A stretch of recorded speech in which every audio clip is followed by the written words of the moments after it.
আজ আমি বানিয়েছি একটা ডিশ, যেটা হচ্ছে বেগুন পুরি আর আলুর সবজি। এই ডিশটা আমি যখন দিল্লি ঘুরতে গেছিলাম আমার ফ্যামিলির সাথে গত বছর,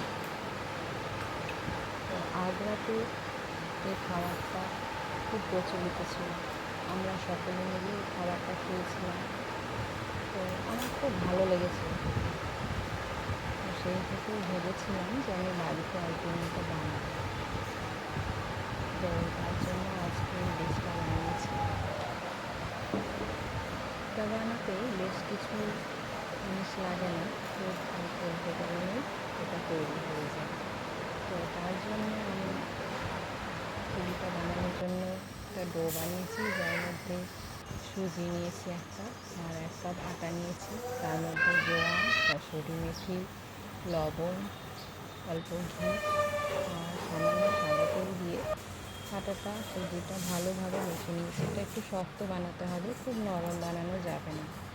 আর পুরের জন্য আমি বানিয়েছি বিউলির ডাল নিয়েছি, সেটা শুকনো খোলায় উলিয়ে নিয়েছি।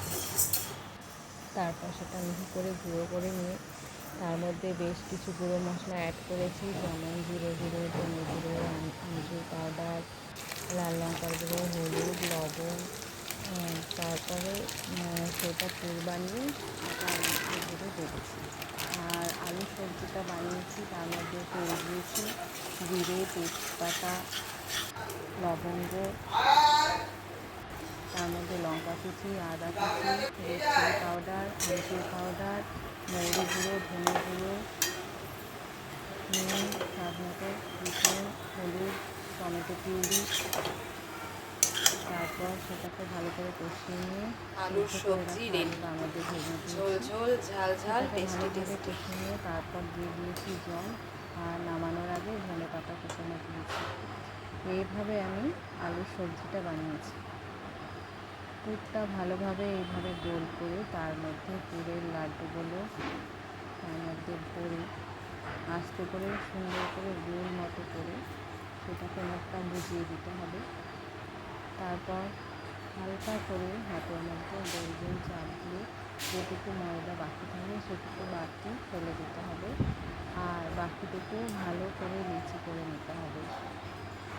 আমি প্রত্যেকটাকে পুরো একসাথে ভেজে নিয়েছি আস্তে আস্তে। তারপর লিচি করে খুব গরম তেলটা করে তারপর আস্তে করে কমিয়ে দিতে হবে। লো টু মিডিয়াম আছে এই পুরিগুলো ভাজতে হবে, তাহলে পুরিগুলো ভাজতে হবে।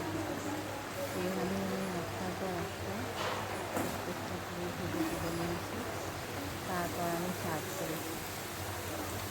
সকলের রেসিপিটা দেখে জানিয়ে কেমন হয়েছে। আমাদের বাড়িতে তো সকলের খুব ভালোই লেগেছে। আশা করি তোমাদেরও